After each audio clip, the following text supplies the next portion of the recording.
সেই জনপ্রিয় নেতা সৈয়দ মোয়াজ্জেম হোসেন আলম ভাই।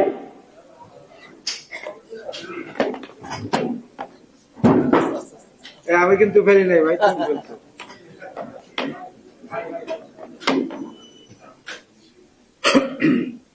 বিসমিল্লাহির রহমানির রহিম। জাতীয় গণতান্ত্রিক পার্টি তাদের এই সংগঠনের প্রাণ পুরুষ মরহুম জনাব শফিউল আলম প্রধানের স্মরণে আজকের এই আলোচনা সভার আয়োজন করেছেন। সম্মানিত সভাপতি বীর মুক্তিযোদ্ধা জনাব খন্দকার লুৎফুর রহমান, আজকের অনুষ্ঠানের শ্রদ্ধাভাজন প্রধান অতিথি, বাংলাদেশের রাজনৈতিক অঙ্গনের জাতীয়তাবাদের এক অগ্নি স্ফুলিঙ্গ, অত্যন্ত বিশ্বস্ত, সাহসী এবং সার্বিক দিক দিয়ে যোগ্যতার স্বাক্ষর বহনকারী একজন নেতা, কারা নির্যাতিত নেতা বিএনপি মহাসচিব জনাব মির্জা ফখরুল ইসলাম আলমগীর, উপস্থিত সম্মানিত জাতীয় নেতৃবৃন্দ, জাতীয় গণতান্ত্রিক পার্টির আজকের অনুষ্ঠানের সঞ্চালক সম্মানিত সাধারণ সম্পাদক জনাব এস এম শাহাদাত, বিএনপির সঙ্গে জোটগত আন্দোলনে যুগপদে যারা আছেন সেই সকল রাজনৈতিক সংগঠনের প্রিয় নেতৃবৃন্দ, আমার সামনে উপস্থিত সর্বস্তরের বোন এবং ভাইয়েরা, আসসালামু আলাইকুম। আমি প্রথমেই জনাব শফিউল আলম প্রধানের বিদেহী আত্মার মাগফিরাত কামনা করছি। আল্লাহ রাব্বুল আলামিন ওনাকে জান্নাত নসিব করুন এবং একই সঙ্গে ওনার পরিবারকে ওনার শূন্যতা যেন তাদের জন্য বোঝা হয়ে না দাঁড়ায় সেই মর্মে রহমত নাজিরের জন্য দোয়া করছি। প্রিয় বন্ধুরা, বাংলাদেশে সবচেয়ে দুঃসহ একটা সময় আমরা এখন পার করছি, বিশেষ করে গত 15 বছর ধরে। এই 15 বছরে একটা রাষ্ট্রকে অকার্যকর করার জন্য যা যা করা প্রয়োজন সেগুলোকে সুন্দরভাবে প্রয়োগ করে নিজেদের ক্ষমতাটাকে সুন্দরভাবে টিকিয়ে রাখার সকল ব্যবস্থা এই সরকার সম্পন্ন করেছেন।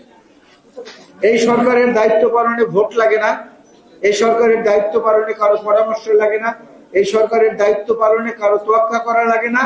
এই সরকারের নিজস্ব কর্মসূচি বাস্তবায়নের জন্য প্রত্যেককে যখন প্রয়োজন পড়ে যাকে ইচ্ছে তাকে ব্যবহার করে। রাজনীতি বিজ্ঞানের ভাষায় একটা শব্দ আছে যেটার নাম হচ্ছে লো ইন্টেন্সিটি অপারেশন। এই সরকার সমস্ত সাংবিধানিক প্রতিষ্ঠানগুলোকে বিরুদ্ধ মত এবং ভিন্ন মত উভয়ের ক্ষেত্রে খুব নিঃশব্দে ব্যবহার করছে, খুব নিঃশব্দে সাউন্ডলেস ভাবে ব্যবহার করছে এবং নিঃশব্দে ব্যবহার করার মধ্য থেকেই লো ইন্টেন্সিটি অপারেশনটা তারা চালাচ্ছে।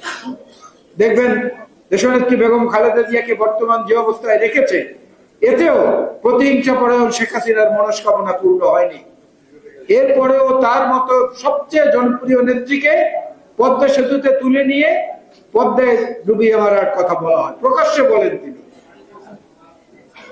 এই আওয়ামী লীগ সভানেত্রী ডক্টর মোহাম্মদ ইউনূসকে যত বেশি জঘন্য নোংরা ভাষায় আক্রমণ করেছেন, এটার উদাহরণ পৃথিবীতে আর কোথাও পাবেন না। জাতীয় অধ্যাপক আব্দুল্লাহ আবু সাইদ, বিশ্ব সাহিত্য কেন্দ্রের প্রতিষ্ঠাতা, তাকে নিয়েও জাতীয় সংসদে দাঁড়িয়ে বাজে কথা বলেছেন। আকবর আলী খান সাহেবের মতো একজন জাতীয় ব্যক্তিত্ব, তাকেও পঙ্গু, ল্যাংরা, লুলা অনেক কথা বলেছেন। অর্থাৎ সম্মানিত লোককে অপমান করে এই সরকার প্রধান, এই আওয়ামী লীগ প্রধান একটা বিকৃত আনন্দ অনুভব করেন এবং সকল সাংবিধানিক প্রতিষ্ঠানগুলোকে নিঃশব্দে যে ব্যবহার করা হচ্ছে তার প্রমাণ হচ্ছে আজকের আরেকটি ভোট নামক নাটক হতে যাচ্ছে। সেখানেও দেখবেন সব ঠিক আছে, দালান কোঠা ঠিক আছে, সৈন্যবাহিনী, অস্ত্র শস্ত্র, ব্যালট বাক্স সবই ঠিক আছে, সবকিছু ঠিক আছে, প্রিজাইডিং অফিসার, পোলিং অফিসার সব আছে, শুধু ভোটার নাই। ভোটারের খরা চলছে। বাংলাদেশ জাতিসংঘের মানবাধিকার সনদে স্বাক্ষরকারী একটি দেশ।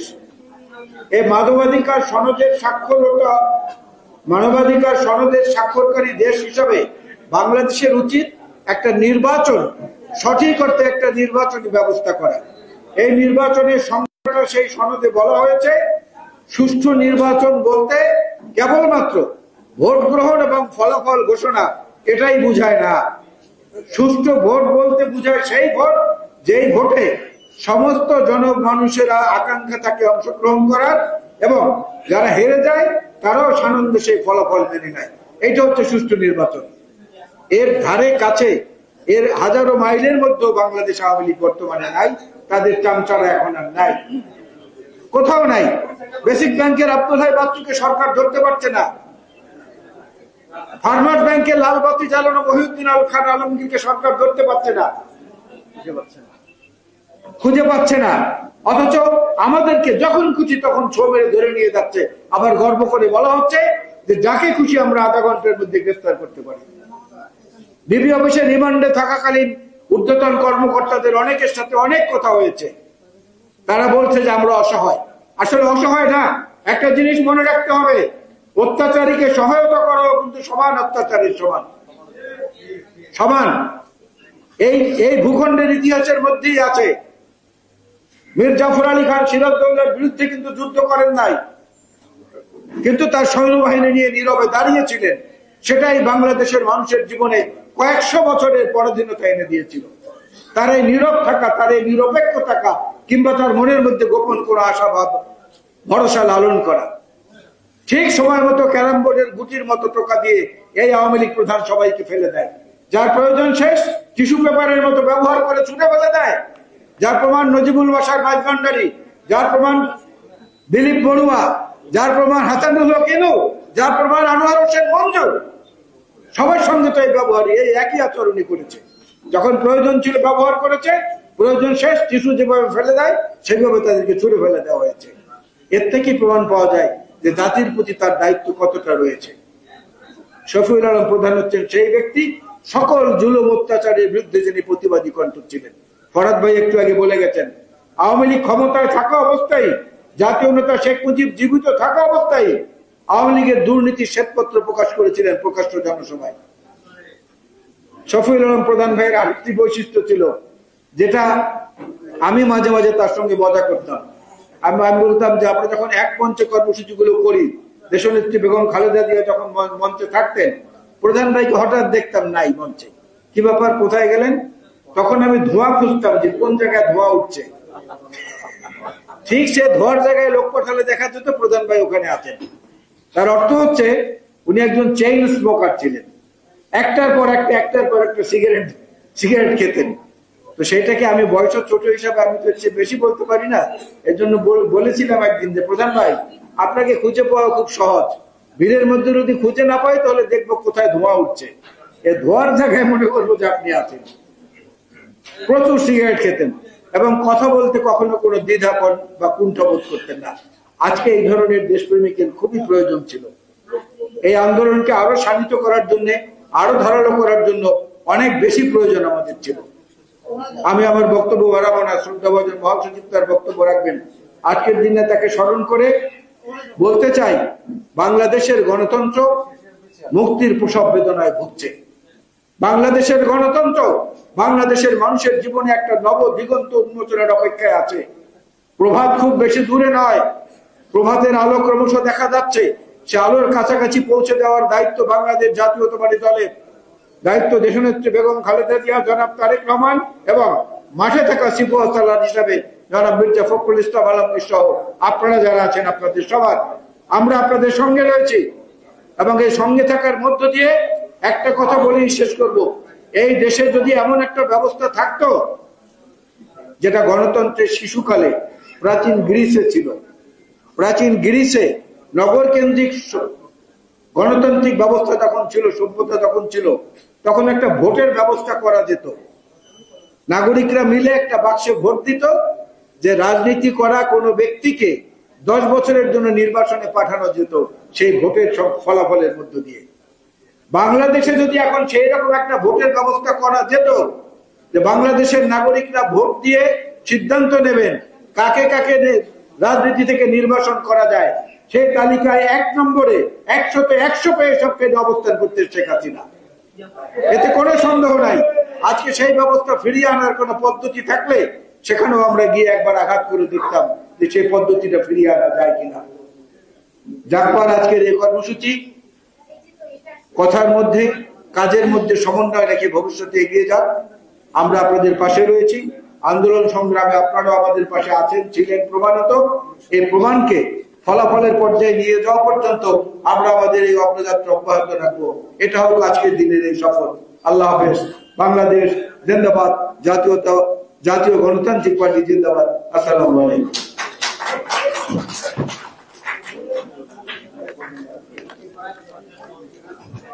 শফিউল আলম প্রধান, যিনি অভিসংবাদিত নেতা, তিনি শুধু চেইন স্মোকারই ছিলেন না, তিনি সদাদর্মী ছিলেন মিষ্টভাষী, ছিলেন ক্ষমতার প্রতি তার লোভ ছিল শূন্যর কোথায়।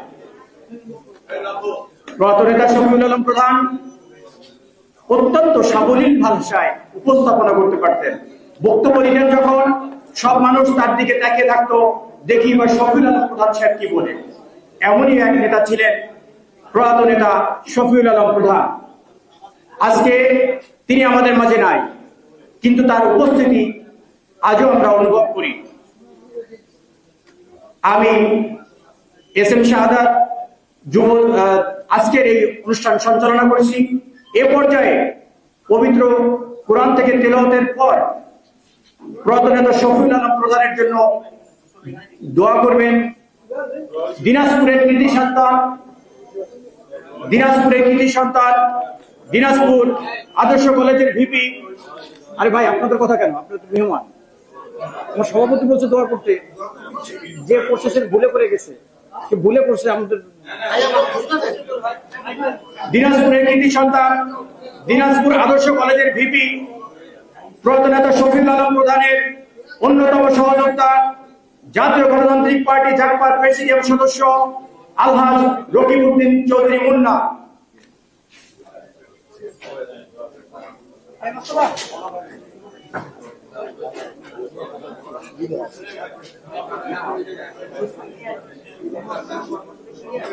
আসসালামু আলাইকুম ওয়া রাহমাতুল্লাহি ওয়া বারাকাতুহু।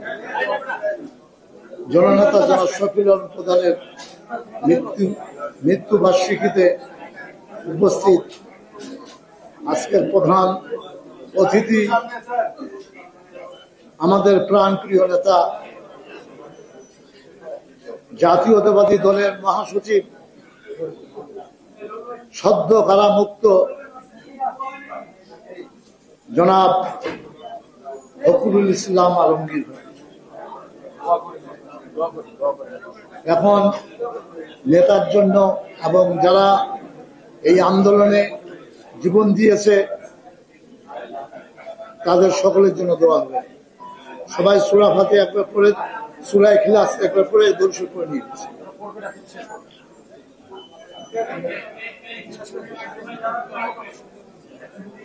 اللهم آمين.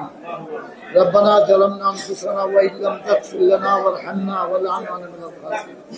يا الله يا رب العالمين يا غفور رحيم. يا الله আমাদের নেতা জনাব শফিউল আলম প্রধান, ইয়া আল্লাহ 7 দিন আগে, আল্লাহ 7 বছর হয়ে গেল আল্লাহ তিনি দুনিয়া থেকে ছেড়ে গেছেন। তার জীবদ্দশায় আল্লাহ ইয়া রব্বুল আলামিন এদেশের স্বাধীনতা, সার্বভৌমত্ব এবং গণতন্ত্র প্রতিষ্ঠার জন্য সংগ্রাম করেছেন। বারবার জেল কারারুদ্ধ হয়েছেন, তারপরে তিনি মাথা নত করেনি। ইয়া রব্বুল আলামিন, ইয়া আল্লাহ আজকে দেশের যে অবস্থা, আল্লাহ এই অবস্থায় আমাদের নেতা জনাব শফিউল আলম প্রধান যেভাবে ভূমিকা পালন করেছিল ঠিক সেইভাবে আমাদের আল্লাহ যারা এই জোটের মধ্যে এবং জাতীয়তাবাদী বিএনপি এই যে আন্দোলন করতে যায়, আল্লাহ যারা নিহত হয়েছে তাদেরকে মাফ করে দেন। ইয়া রব্বুল আলামিন ইয়া গফুর রহিম, যে অন্যায় অত্যাচার জুলুম চলতেছে ইয়া রব্বুল আলামিন এখান থেকে আমাদেরকে নিস্তার দান করেন। ইয়া রব্বুল আলামিন আমাদের দেশ নেত্রী খালেদা জিয়াকে ইয়া আল্লাহ অন্যায় ভাবে যে অবরুদ্ধ করে রেখেছে, ইয়া আল্লাহ ইয়া রব্বুল আলামিন ইয়া আল্লাহ আপনার সাহায্য মদত দ্বারা আল্লাহ তাকে মুক্তি দান করেন। ইয়া আল্লাহ এই দেশের মধ্যে স্বাধীনতা সার্বভৌমত্ব রক্ষার জন্য যে আন্দোলন করতেছে আল্লাহ আন্দোলনকারীকে সকলকে শক্তি প্রদান দান করুন এবং এই স্বৈরাচার সরকার ইয়া আল্লাহ তার থেকে আমাদেরকে মুক্তি দান করুন। ইয়া আল্লাহ আপনি তার হাত থেকে এই দেশের স্বাধীনতা সার্বভৌমত্ব রক্ষা করুন। ইয়া আল্লাহ এই দেশের মানুষকে রক্ষা করুন। আমিন আমিন আমিন বিরহমাতিকা ইয়া রহমানুর রহিম।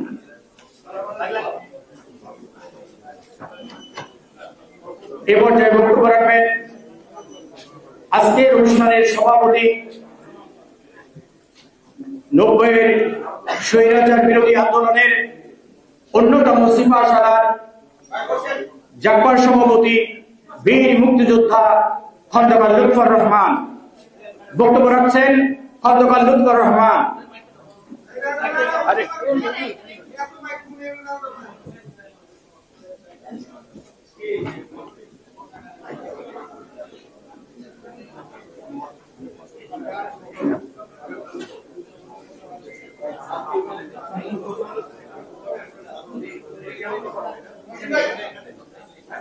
ওখান থেকে দিব, মাঝখান থেকে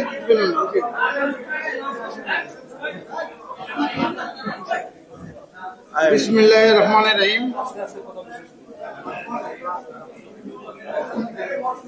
আমাদের প্রিয় নেতা জাতীয় গণতান্ত্রিক পার্টির জাব্বার প্রতিষ্ঠাতা, আধিপত্যবাদ বিরোধী আন্দোলনের অগ্নি পুরুষ, গণতন্ত্র প্রতিষ্ঠার সংগ্রামের তার যে ভূমিকা, সেই শীর্ষক এই আলোচনা সভার প্রধান অতিথি আমাদের প্রিয় নেতা, এই চলমান গণতান্ত্রিক আন্দোলনে সাহসিকতার সাথে যিনি এই দেশের জনগণকে ঐক্যবদ্ধ করে এগিয়ে নিয়ে যাচ্ছেন, এই দেশের সর্বশ্রেণীর লোকের মধ্যমণি আমাদের প্রিয় নেতা জনাব মির্জা ফখরুল ইসলাম আলমগীর আজকের এই অনুষ্ঠানে উপস্থিত আছেন। জাতীয় দলের সংগ্রামী যুগ্ম মহাসচিব অ্যাডভোকেট সৈয়দ মোয়াজ্জেম হোসেন আলাল, জাতীয়তাবাদী সমমনা জোটের সংগ্রামী সমন্বয়ক ন্যাশনাল পিপুলস পার্টির চেয়ারম্যান ডক্টর ফরিদুজ্জামান ফরহাদ, গণদলের চেয়ারম্যান জনাব এটিএম গোলাম মোল্লা চৌধুরী উপস্থিত আছেন। আজকের এই এনডিপির সংগ্রামী চেয়ারম্যান জনাব মোহাম্মদ কারি মোহাম্মদ আবু তাহের সহ সংগ্রামী নেতৃবৃন্দ, সংগ্রামী সাথীরা, আসসালামু আলাইকুম। আমি আমার বক্তব্যের শুরু প্রথমেই আমার নেতার প্রতি শ্রদ্ধা জানিয়ে বলতে চাই, নেতার সঙ্গে থেকে এই সংগঠনের নেতা কর্মীরা আন্দোলন সংগ্রাম করতে করার একটা পর্যায়ে সবাই আমাদের ছেড়ে যারা চলে গিয়েছেন, তাদের সকলের প্রতি শ্রদ্ধা জানাচ্ছি। এবং আজকের এই গণতান্ত্রিক আন্দোলন, এই স্বৈরাচার ফ্যাসিস্ট সরকারের বিরুদ্ধে আন্দোলন করতে যে যারা জীবন দিয়েছে, তাদের আত্মার প্রতি শ্রদ্ধা নিবেদন করে আমি আমার বক্তব্য শুরু করছি।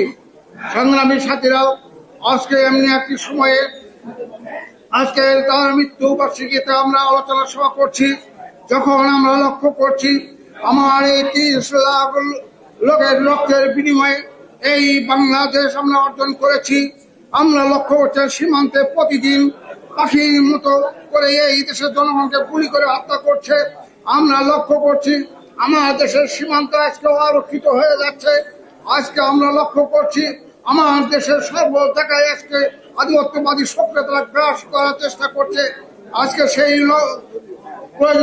আমাদের প্রিয় নেতাদের সফল প্রদান থাকলে আজকে এই রাজপথে গর্জে হতো, সেই সম্প্রসারণবাদীর বিরুদ্ধে কথা বলতো, আধিপত্যবাদের বিরুদ্ধে কথা বলতো।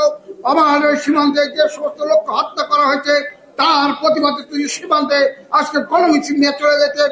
যেমনি ভাবে আমার দহগ্রাম আঙ্গুলপাতাকে ওই ভারত অবরোধ করে রেখেছিল, তখন দেখেছি আমার নেতা শফিউল আলম প্রধান এই ঢাকা থেকে গণমিছিল নিয়ে যে উনি সেই দহগ্রাম আঙ্গুলপাতার 3 দিকের ওখানে আন্দোলন সংগ্রাম করেছিলেন। বন্ধুরা, আমার তালপটি যখন বেদখল হয়ে গেছিল, তখন এই শফিউল আলম প্রধান গণমিছিল নিয়ে সেই দিকে রওনা হয়েছিল। ফারাক্কা নিয়ে যে আজকে আমাদের যেভাবে উত্তরাঞ্চল মরুভূমি পরিণত করেছে, তাকে দেখেছি প্রতিনিয়ত উনি এই পানি আগ্রাসনের বিরুদ্ধে উনি কথা বলেছেন। এই পানির ন্যায্য পাওয়ার জন্য আন্তর্জাতিক ভাবে উনি সেখানে যাওয়ার জন্য বারবার বিভিন্ন সময় জাতিসংঘের বিভিন্ন জায়গায় উনি আন্দোলন সংগ্রাম করে তার সেই বক্তব্য সেখানে উপস্থাপন করেছেন। আজকে আপনার সারা দেশে এই দেশের যে জনগণ তাদের ভোটের উপরে এই স্বৈরাচারী সরকার যে কর্মকাণ্ড চালিয়ে যাচ্ছে, আজকে আমরা লক্ষ্য করছি আমার সেই ভোটারদেরকে কিভাবে তারা পদদলিত করে করছে। আজকে শফিউল আলম প্রধান থাকলে হয়তোবা এই আন্দোলনের সঙ্গে তার ভূমিকা হয়তো আরো মাঠ নতুন ভাবে গড়তে উঠত, এই পতনহী সরকারের পতনকে নিশ্চিত করতে বলে আমি মনে করি। বন্ধুরা আমার, তাই আজকে আমাদের নেতা জনাব শফিউল আলম প্রধান তিনি চলে গিয়েছেন। তার যে কর্মকাণ্ড, তার যে চিন্তা চেতনা, তার যে এই দেশের জনগণকে ঐক্যবদ্ধ করার জন্য একটা দিশারি পথ হিসেবে উনি কথা বলেছিলেন, আজকে তার সেই দৃষ্টি প্রয়োজন ছিল। আমি তার বক্তব্যকে, তার যে বক্তব্য, তার যে লড়াকুর যে ভূমিকা, তার যে রণনীতি রণকৌশল, যেভাবে উনি এই সরকারের ভিতকে কম্পিত করেছেন, ওই আগ্রাসনের বিরুদ্ধে কথা বলেছেন, আমি এইটুকু বলতে চাই, আজকে আসুন আমার নেতার যে তার যে আদর্শ তাকে বাস্তবায়ন করে আগামী দিনে আমরা এই ফ্যাসিস্ট সরকারকে পতন ঘটবো। আজকে কেমন করে আজকে দেশনেত্রী বেগম খালেদা জিয়াকে কিভাবে তাকে বন্দী করে রাখা হয়েছে। বন্ধুরা আমার, আজকে হাজার হাজার কোটি টাকা লুটপাট করে এই দেশটাকে কোন জায়গায় নিয়ে গেছে, বাংলাদেশ থেকে টাকা পয়সা কিভাবে পাচার হয়ে যাচ্ছে, আজকে আমরা সেই কথাগুলো বলতে পারি না। বলতে গেলে আমরা লক্ষ্য করছি আমাদের নেতার উপরে কিভাবে নিপীড়ন নির্যাতন স্টিম রোলার চালানো হয়েছে, আপনারা সবাই জানেন। বন্ধুরা আমার, তাই আমি বক্তব্য দীর্ঘায়িত করবো না, কারণ আমাদের নেতা তিনি আছেন, আজকে যে উদ্দেশ্যে ওনার অনেক গুরুত্বপূর্ণ কাজ থাকার পরেও উনি আজকে এই জাগবার, আজকে আমরা আমাদের প্রাণ প্রিয় নেতার প্রতি শ্রদ্ধা জানানোর জন্য আজকে এখানে আসার জন্য আমি আমার সংগঠন জাতীয় গণতান্ত্রিক পার্টি জাগবার পক্ষ থেকে জানাই আন্তরিক অভিনন্দন, আন্তরিক শুভেচ্ছা। বন্ধুরা আমার, আজকে তাই আসুন আমরা সবাই ঐক্যবদ্ধ হয়ে এই সরকারকে পতন ঘটানোর জন্য আমরা রাজপক্ষে আবার প্রক্ষেপণ করে এই সরকারের বিদায়ী ঘণ্টাকে আমরা বাজিয়ে তুলি। এই প্রত্যাশা ব্যক্ত করে আপনারা যারা এখানে কষ্ট স্বীকার করে এসেছেন, বিশেষ করে আমার সাগর রুনির উত্তরসূরি ভাই ও বোনেরা যারা এই কষ্ট স্বীকার করে এসেছেন, আমি আমার সংগঠনের পক্ষ থেকে তাদেরকে জানাই শুভেচ্ছা। আমি আন্তরিকভাবে শুভেচ্ছা জানিয়ে আমি আমার বক্তব্য শেষ করছি। বিজয়ের পথে যাত্রা শুরু, জীবন মৃত্যু। আসসালামু আলাইকুম।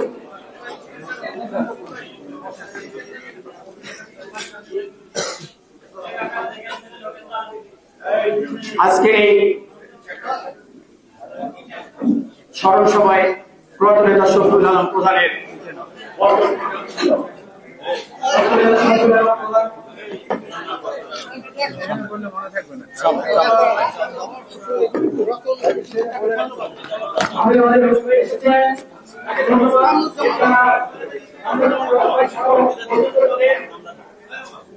বিভিন্ন স্তরের নেতৃবৃন্দ এসেছেন, সবাই সংক্ষিপ্ততার জন্য সবাই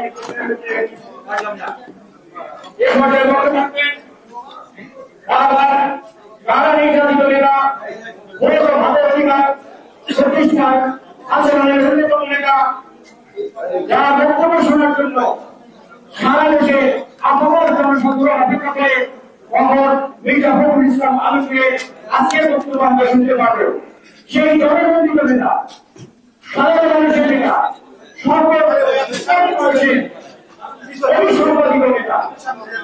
বিএনপি মহাসচিব জনাব মির্জা ফখরুল ইসলাম আলমগীরকে তার বক্তব্য রাখার জন্য বিনীতভাবে অনুরোধ জানাচ্ছি।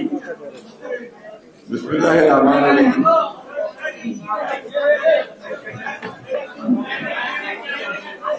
বাংলাদেশের রাজনীতিতে একজন অনন্য পুরুষ, যিনি বাংলাদেশের স্বাধীনতা সার্বভৌমত্বের বিষয়ে ছিলেন আপোষহীন, তিনি অন্যায়ের বিরুদ্ধে সব সময় লড়াই করেছেন।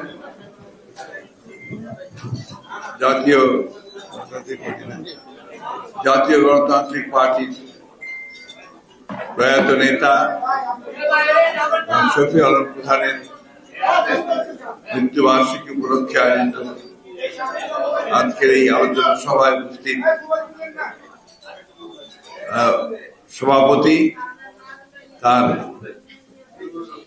রাজনৈতিক জীবনের আজীবন সহকর্মী খন্দকার লুৎফর রহমান, বর্তমান জাগপার যিনি সভাপতির দায়িত্বে রয়েছেন। আজকে মঞ্চে উপস্থিত আছেন আমাদের গণতান্ত্রিক আন্দোলনের একেবারে সামনের সারির ত্যাগী লড়াকু নেতা, যিনি যুব নেতা হিসেবে পরিচিত, বেশিরভাগ জাতীয় নেতা হিসেবে পরিচিত। আপনারা সবসময় যার টেলিভিশনে কথা শোনেন এবং ভালোভাবে শোনেন, আমাদের সেই প্রায় 350 মতো মামলা যার বিরুদ্ধে হয়েছে, আমাদের নেতা যারা মোহাম্মদ হোসেন আলাল আজকে এখানে উপস্থিত আছেন, ডক্টর ফরহাদ জাতীয় নেতা, আরো অন্যান্য দলের নেতৃবৃন্দ, সেই সঙ্গে আছেন এক সময়কার ঢাকা বিশ্ববিদ্যালয়ের যে কাঁপানো ছাত্র নেতা জনাব কামরুজ্জামান রতন, জাগপার নেতৃবৃন্দ, প্রিয় ভাই ও বোনেরা, আসসালামু আলাইকুম। আমি প্রথমেই আপনাদের কাছে ক্ষমা চেয়ে নিতে চাই যে আমি অসুস্থ, যে কারণে আমি প্রোগ্রামে গিয়ে দাঁড়িয়ে কথা বলতে পারলাম না। আমি আজকাল খুব কম আসি বাইরে, কিন্তু শরীর খারাপ হয়ে, কিন্তু খন্দকার লুৎফর রহমান যখন আমাকে বলেছে, আমি যখন শফিউল আলম প্রধানের মৃত্যুবার্ষিকীর কথা শুনেছি, তখন আমি আর না বলতে পারি। শফিউল আলম প্রধান হচ্ছেন সেই জাতের নেতা যিনি তার দেশকে ভালোবেসেছিলেন, যিনি তার জাতিকে ভালোবেসেছিলেন এবং গণতান্ত্রিক আন্দোলনে তিনি বিজয় ছাড়া কোন স্বপ্ন দেখতেন না। যে কারণে তার স্লোগান হচ্ছে একটা, বিজয়ের পথে যাত্রা শুরু, জীবন অথবা মৃত্যু। এই ধরনের স্লোগান অন্যান্য দলের খুব কম আছে, কিন্তু তিনি দিয়েছেন। তার সঙ্গে আমার পরিচয় দীর্ঘকালের। প্রথমত হচ্ছে যে তার পিতা ছিলেন পুরো পাকিস্তান অ্যাসেম্বলি, যারা ছিল পাকিস্তান আমলে, তার স্পিকার ছিলেন, এবং তখন আমার বাবা একজন সদস্য ছিলেন। আর তাদের গ্রামের যে বাড়ি, সেই বাড়ি আর আমার গ্রামের বাড়ি খুব কাছাকাছি। সেই জন্য তার সঙ্গে পরিচয় আমার আগে থেকেই ছিল। পরবর্তীকালীন ছাত্র জীবনে আমি যখন ঢাকা বিশ্ববিদ্যালয়ের ফাইনাল ইয়ারের ছাত্র, সেই সময় শফিউল আলম প্রধান এসে প্রথম বর্ষে ঢাকা বিশ্ববিদ্যালয়ে ভর্তি হয় এবং SM হলে ভর্তি হয়। অনেকেই জানেন না, প্রথম রাজনৈতিক ছাত্র জীবন যে রাজনৈতিক কর্মকাণ্ড, সেটা কিন্তু শুরু হয় ছাত্র ইউনিয়নের মধ্য দিয়ে। পরবর্তীকালে তিনি ছাত্রলীগে চলে যান এবং সেখানে তিনি তার নিজস্ব যোগ্যতা দিয়ে তিনি ছাত্রলীগের সাধারণ সম্পাদক নির্বাচিত হন। জনাব শফিউল আলম প্রধান সম্পর্কে অনেকক্ষণ বলা যাবে, কারণ বাংলাদেশে এই ধরনের রাজনীতির সংখ্যা খুব কম যারা নীতির প্রশ্নে কোনো আপোষ করে না। তিনি, তার স্ত্রী, দুজনেই এই রাজনীতি করেছেন এবং আপনারা শুনেছেন ইতিমধ্যে যে তিনি হচ্ছেন সেই ছাত্রলীগের সভাপতি সম্পাদক ছিলেন যখন আপনার তৎকালীন আওয়ামী লীগ, অর্থাৎ 72 সালের পরে আওয়ামী লীগের দুর্নীতিবাজ মন্ত্রীদের বিরুদ্ধে তার তালিকা তৈরি করে দিয়েছিলেন। মনিরুল চৌধুরী সাহেব সহ, মনিরুল চৌধুরী ছিলেন সভাপতি, ছিলেন সাধারণ সম্পাদক, এবং যে কারণে তাকে অনেক খেসারত দিতে হয়েছে, এমনকি হত্যা মামলারও আসামি হতে হয়েছে, এবং তাকে পরবর্তীকালে প্রেসিডেন্ট শহীদ জিয়াউর রহমান সাহেব আসার পরে, রাষ্ট্রপতির দায়িত্ব নেওয়ার পরে, তাকে জেল থেকে বের করে নিয়ে আসেন এবং রাজনীতি করার সুযোগ সৃষ্টি করে দেন। শফিউল আলম প্রধানকে এখন আমাদের খুব প্রয়োজন ছিল। আমরা যখন আন্দোলন শুরু করেছি জোট করে, তখন থেকেই আমরা এই গণতন্ত্রের জন্য সংগ্রাম করেছি, লড়াই করেছি। যে শাসক গোষ্ঠী জোর করে ক্ষমতা দখল করে বসে আছে দীর্ঘকাল ধরে। এই শাসক গোষ্ঠীর পরিচয় তো হচ্ছে আপনারা সবাই জানেন আওয়ামী লীগ। আমি সবসময় যে কথাটা বলি তারা খুব গোস্বা হন। আওয়ামী লীগ দাবি করে তার মুক্তিযুদ্ধের চেতনা ধারণকারী শুধু নয়, তারা মুক্তিযুদ্ধকে লিড করেছে। সত্য কথা যে মুক্তিযুদ্ধের আগের সংগ্রামে আওয়ামী লীগ অবশ্যই নেতৃত্ব দিয়েছে এবং 70 সালের নির্বাচন ছিল নিঃসন্দেহে আরেকটি টার্নিং পয়েন্ট বাংলাদেশের রাজনীতি। কিন্তু 1971 সালে যখন পাক সেনাবাহিনী ক্র্যাকডাউন করেছে, সেই সময় বাংলাদেশের কোটি কোটি মানুষ যারা স্বাধীনতাকামী, তাদেরকে নেতৃত্ব দেওয়ার মতো কোন নেতা আসলে নিতে এগিয়ে আসেন। তাদেরকে একটা অনুপ্রেরণামূলক বক্তব্য দিয়ে তাদেরকে যুদ্ধে ঝাঁপিয়ে পড়বার কথা কেউ বলেনি। সেদিন শহীদ প্রেসিডেন্ট জিয়াউর রহমান সেই ঘোষণা দিয়েছিলেন এবং বাংলাদেশের মুক্তিযুদ্ধ শুরু হয়েছিল। এখন এটা তারা অস্বীকার করতে চায়, ভীষণভাবে অস্বীকার করে এবং জিয়াউর রহমান সাহেবকে কি করে ছোট করে দেখাবে, খলনায়ক হিসেবে দেখাবে, এই প্রচেষ্টাই তাদের থাকে সবসময়। কয়েকদিন আগে আমি শুনিনি, আমাকে মেজর হাফিজ সাহেব, যিনি বীর মুক্তিযোদ্ধা, তিনি আমাকে ফোন করলেন। ফোন করে আমাকে বললেন যে ওবায়দুল কাদের একটা বক্তব্য শুনেছেন? কোন বক্তব্য? বলছে তিনি বলেছেন যে জিয়াউর রহমান নাকি বাকশালে যোগ দিয়েছিলেন। এই কথাটা কোথায় কবে উঠেছে কোন পত্রিকায় আমরা কেউ জানি না। তিনি মেজর বললেন যে আমি তখন জিয়াউর রহমানের স্টাফ প্রধান ছিলাম, তার সঙ্গে উনি কাজ করতেন। উনি বললেন যে যখন এই ফর্মটা বাকশাল করার পর্যন্ত সবাইকে ফর্ম দেওয়া হচ্ছে, সব সরকারি কর্মকর্তাকে বাধ্যতামূলক ভাবে বাকশালে যোগ দিতে হবে, তখন সেনাবাহিনীর উপপ্রধান তখন জিয়াউর রহমান, তার কাছেও সেই ফর্ম এসেছিল। তো জিয়াউর রহমান সাহেব বাংলা খুব ভালো আপনার বুঝতেন না, অতটা জটিল শব্দ হতো। উনি হাফিজ সাহেবকে এসে ওই কাগজে দিয়ে বলছে, হাফিজ দেখা তোর মধ্যে কি আছে? হাফিজ সাহেব যখন তাকে বললেন, বললেন যে এটা বাকশালে যোগ দেওয়ার কথা। তো তুমি এক কাজ করো, তুমি ফর্মটা তোমার ফাইল সবচেয়ে নিচের ফাইলটা নিচে রেখে দাও। অর্থাৎ তিনি বাকশালে যোগ দেন। এই যে মিথ্যাচার, এই যে সারাক্ষণ সর্বক্ষণিক ভাবে তাকে হেয় প্রতিপন্ন করার যে প্রচেষ্টা, এটা একটা কারণ আছে। কারণ হচ্ছে তাদের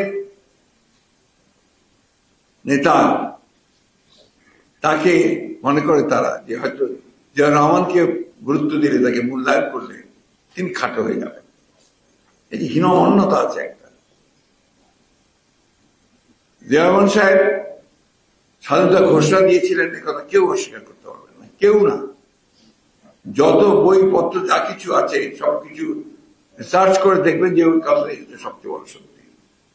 এবং সেই ঘোষণার পরে কিন্তু জাতি ঘুরে দাঁড়িয়েছিল এবং তার সেই লড়াইয়ে নেমে গিয়েছিল, যার ফলশ্রুতিতে আমরা দেখেছি যে মুক্তিযুদ্ধের পরে দেশ স্বাধীন হয়েছিল। আমি কথাটা এই জন্যই তুললাম যে আজকে এই কথাটা বলা আমার প্রয়োজন ছিল যে বাকশালে যোগ দেওয়া। আপনারা যে বাকশাল করেছিলেন সেই ব্যাপারে কিন্তু খুব বেশি কথা বলেন না। 1972 থেকে 75 সাল বাকশাল ঘোষণা করার আগে পর্যন্ত এ দেশের অবস্থা আপনারা কোথায় নিয়ে গিয়েছিলেন, এটা তৎকালীন পত্রপত্রিকায় চোখগুলো দিয়ে আপনারা পাবেন। এমনকি বিদেশি যে পত্রিকাগুলো, যে সমস্ত পত্রিকা আপনার মানে সবাই চেনেন, জানেন এবং স্বীকৃত, গার্ডিয়ান, নিউ ইয়র্ক টাইমস, এই পত্রিকাগুলো যদি আর্টিকেল গুলো দেখেন আপনারা, দেখবেন যে বাংলাদেশ তখন ভয়ঙ্কর অবস্থা দিয়ে চলে গেছে। এমনকি তৎকালীন পূর্ব পাকিস্তান অর্থনীতি সমিতি যেটা ছিল, তার প্রেসিডেন্ট ছিলেন ডক্টর মুজাহিরুল ইসলাম, প্রফেসর ডক্টর মুজাহিরুল ইসলাম। তিনি সেই সমিতির যে বার্ষিক অনুষ্ঠান, সেই বার্ষিক অনুষ্ঠানে টিএসসিতে হচ্ছিল, সেখানে তৎকালীন প্রধানমন্ত্রী শেখ মুজিবুর রহমান পাশে বসা ছিলেন প্রধান অতিথি হিসেবে। সেইখানে তিনি ডক্টর মুজাহিরুল ইসলাম তার সামনে বলেছিলেন যে প্রধানমন্ত্রী, বাংলাদেশের অর্থনীতি তীব্র গতিতে রসাতলে যাচ্ছে। আজকে আবার সেই কথাগুলো উঠে এসেছে। এখন আবার অর্থনীতিরা বলতে শুরু করেছেন যে অতি দ্রুত বাংলাদেশের অর্থনীতি খাদের দিকে চলে যাচ্ছে, ধ্বংসের দিকে চলে যাচ্ছে। আওয়ামী লীগ ওই সময়টার পরে যখন দেখেছে যে কোনো কিছু তারা নিয়ন্ত্রণ করতে পারছে না, তখন রাজনীতিকে পুরোপুরি নির্বাসিত করে তারা একদলীয় শাসন ব্যবস্থা করেছে। এটা আমরা ভুলে যাব কি করে? আমরা তো সাক্ষী, জীবন্ত সাক্ষী। আজকের জেনারেশনকে সে কথা তারা বলে না। তারা যে সমস্ত রাজনৈতিক দলগুলোকে নিষিদ্ধ করে দিয়ে, বাক স্বাধীনতাকে নিষিদ্ধ করে, পত্রিকা সংস্থাগুলোকে বন্ধ করে দিয়ে মাত্র 4টা পত্রিকা চলবে, তাও সরকারি নিয়ন্ত্রণে, এই ব্যবস্থা করেছিল, সেই কথা তারা এখন আর বলে না।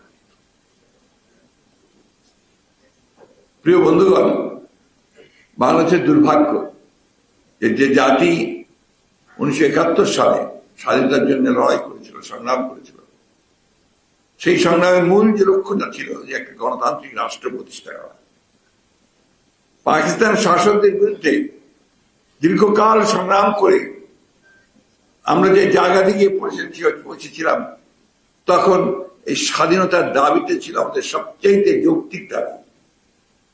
এবং সেই আমরা ভেবেছিলাম যে স্বাধীনতার মধ্য দিয়ে আমাদের দেশে একটা গণতান্ত্রিক রাষ্ট্র প্রতিষ্ঠা, আমি আমার কথা বলতে পারবো, আমি নির্বিঘ্নে কাজ করতে পারবো, এবং আমার যে স্বাধীনতা সেটা থাকবে। আর 5 বছর শেষে আমি আমার একটা ভোট দিয়ে আমার প্রতিনিধি নির্বাচিত করতে পারব। এটাকে তারা প্রথম আঘাত করলো। এবং এই আওয়ামী লীগ এত বড় বড় কথা বলে, এই আওয়ামী লীগ প্রথম কিন্তু আপনার ওই যে কি আইন, ওটা স্পেশাল পাওয়ার অ্যাক্ট তারাই নিয়ে এসেছিল, বিশেষ ক্ষমতায় তারাই জরুরি অবস্থা ঘোষণা করেছিল বাংলাদেশে, এবং ইন্ডেমনিটি তারাই প্রথম দিয়েছে, এবং তারাই শেষে একদলীয় ব্যবস্থা দিয়েছে দেশে। আজকে যখন তারা বলে যে আমরা গণতন্ত্রকে সুসংহত করছি, গণতন্ত্রকে আমরা প্রাতিষ্ঠানিক রূপ দিচ্ছি, তখন বিএনপি সেখানে পাতা হয়ে দাঁড়াচ্ছে। এখন কি বলবো, মানুষ কি সব আহম্মক হয়ে গেছে? আপনারা করলেন, প্রথম দিকে যখন ক্ষমতায় ছিলেন তখন আপনারা রাজনৈতিক দলগুলোকে নিষিদ্ধ করেছেন, বহুদলীয় গণতন্ত্রকে শেষ করেছেন, আর সেই বহুদলীয় গণতন্ত্রকে ফিরিয়ে এনেছিলেন শহীদ প্রেসিডেন্ট জিয়াউর রহমান। আপনারা পার্লামেন্টারি ফর্ম অফ গভর্নমেন্ট থেকে সরে গিয়ে তখনই আপনারা কিন্তু প্রেসিডেন্সিয়াল ফর্ম অফ গভর্নমেন্ট করেছেন, এবং সেই প্রেসিডেন্ট আজীবন থাকবেন। এটাই ছিল তখন আপনার তাদের সেই পার্লামেন্টে মাত্র 11 মিনিটের আলোচনায় তারা সেই আইন পাস করেছিল। আজকে আবার দেখেন, আমি যে কথাটা সবসময় বলি, আজকে আবার সেই একইভাবে তারা একদলীয় শাসন প্রতিষ্ঠার জন্য, বাকশাল তৈরি করার জন্য তারা কিন্তু প্রায় বহুদূর এগিয়ে গেছে।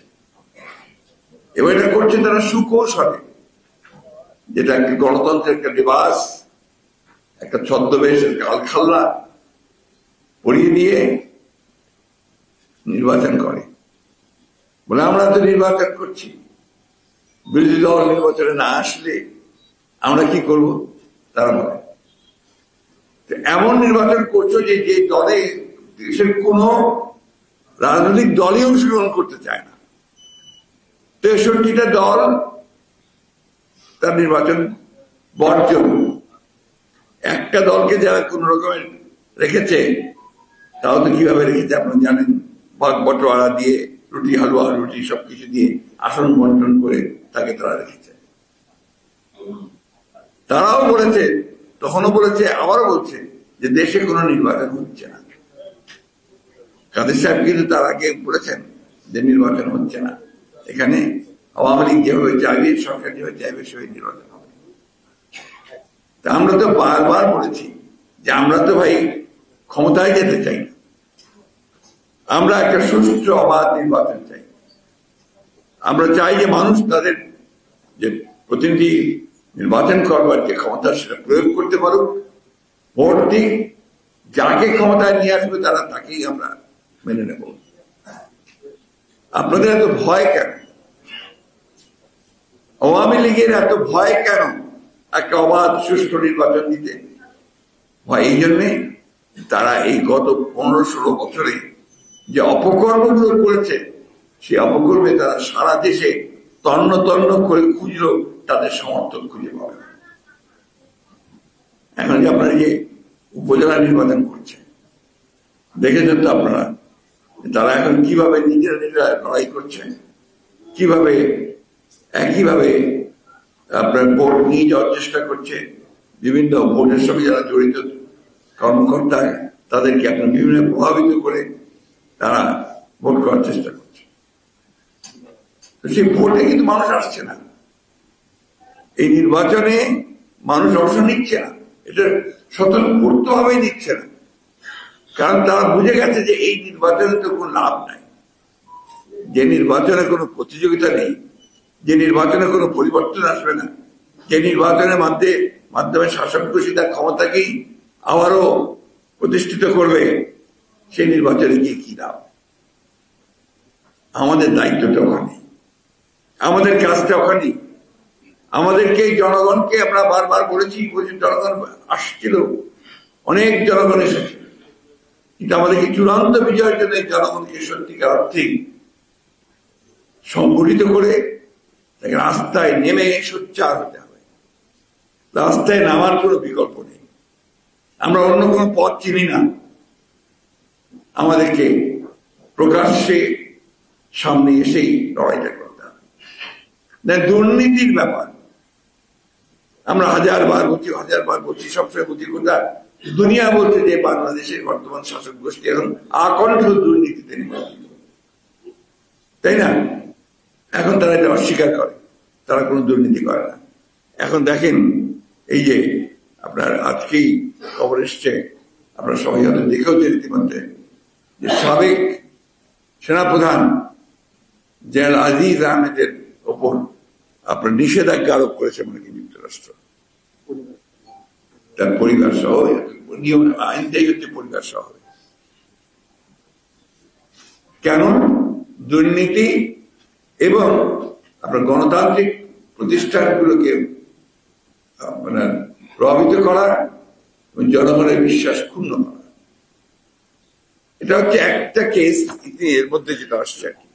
এই কথা কিন্তু আমরা বারবার বলেছি যে আপনারা ব্যবহার করছেন রাষ্ট্রযন্ত্রকে, আপনারা ব্যবহার করার চেষ্টা করছেন সেনাবাহিনীকে, ব্যবহার করার চেষ্টা করছেন বিচার বিভাগকে, প্রশাসনকে, এবং আজকে এমন একটা ত্রাস সৃষ্টি করেছে, এমন একটা ভয়ের রাজত্ব তৈরি করেছে যে এই যে ভাই আমাদের সাংবাদিক ভাইরা আছেন, মিডিয়ার ভাইরা আছেন, তারাও কিন্তু মন খুলে প্রাণ খুলে কিছু লিখতে পারেন না।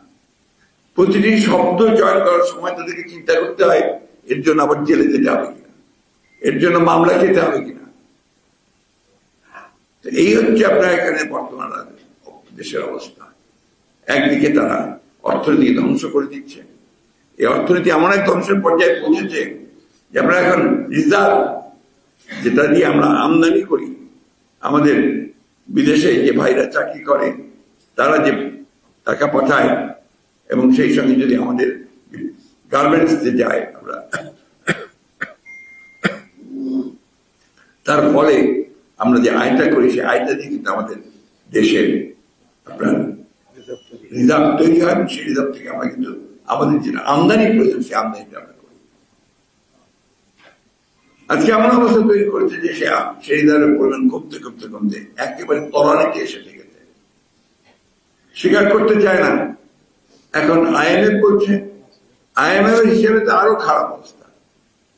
তারপরে সব হিসাব মিলিয়ে দেখবে যে আপনার এখানে একটা অবস্থা তৈরি করেছে যে এখন অর্থনীতি যারা স্বনামধন্য অর্থনীতি যারা এই দেশে, তারা বলছেন যে দেশের অর্থনীতি খুব দ্রুত একটা বিপর্যয়ের দিকে ধাবিত হচ্ছে। প্রিয় বন্ধুরা, অর্থনীতি নিয়ে কথা বলি এই জন্য যে অর্থনীতি আমাদের সাধারণ মানুষকে বাঁচিয়ে রাখে।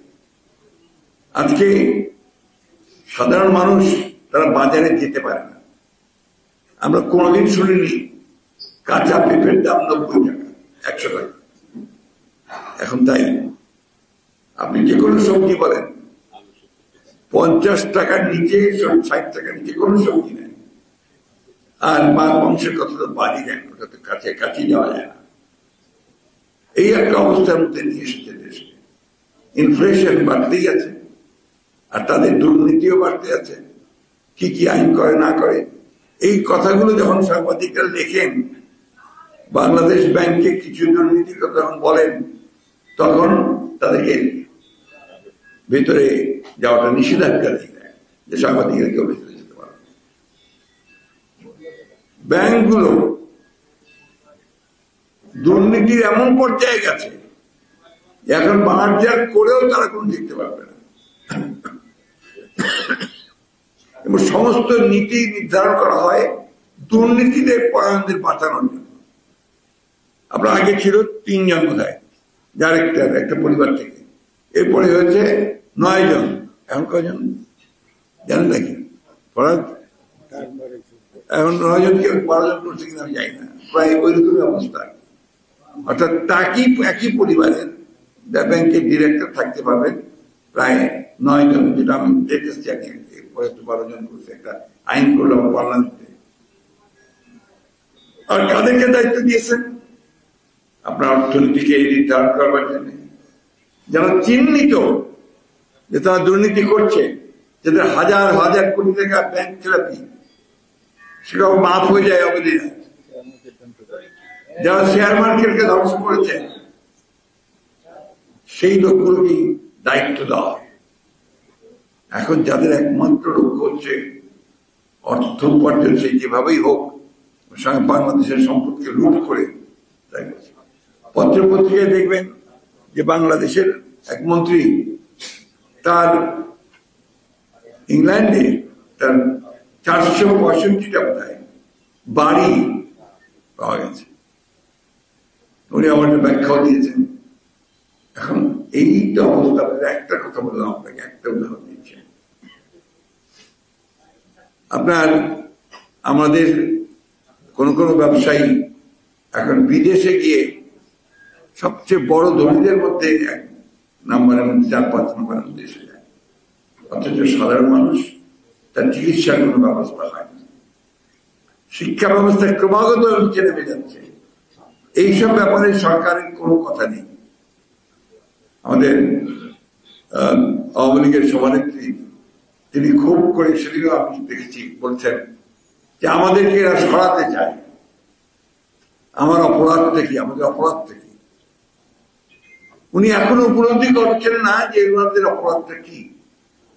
ওনাদের প্রথম অপরাধ, যেটা আমি আগেও বলছি এখনো বলছি, প্রথম অপরাধ হচ্ছে বাংলাদেশের স্বাধীনতার যে চেতনা, তাকে ধ্বংস করার, বাংলাদেশের আত্মাটাকে ধ্বংস করে দেওয়া। আমাদের আত্মা হচ্ছে ডেমোক্রেটিক আত্মা, এটা আমরা বেঁচে থাকি ডেমোক্রেসির উপরে। আমাদের সংস্কৃতি হচ্ছে ডেমোক্রেটিক সংস্কৃতি।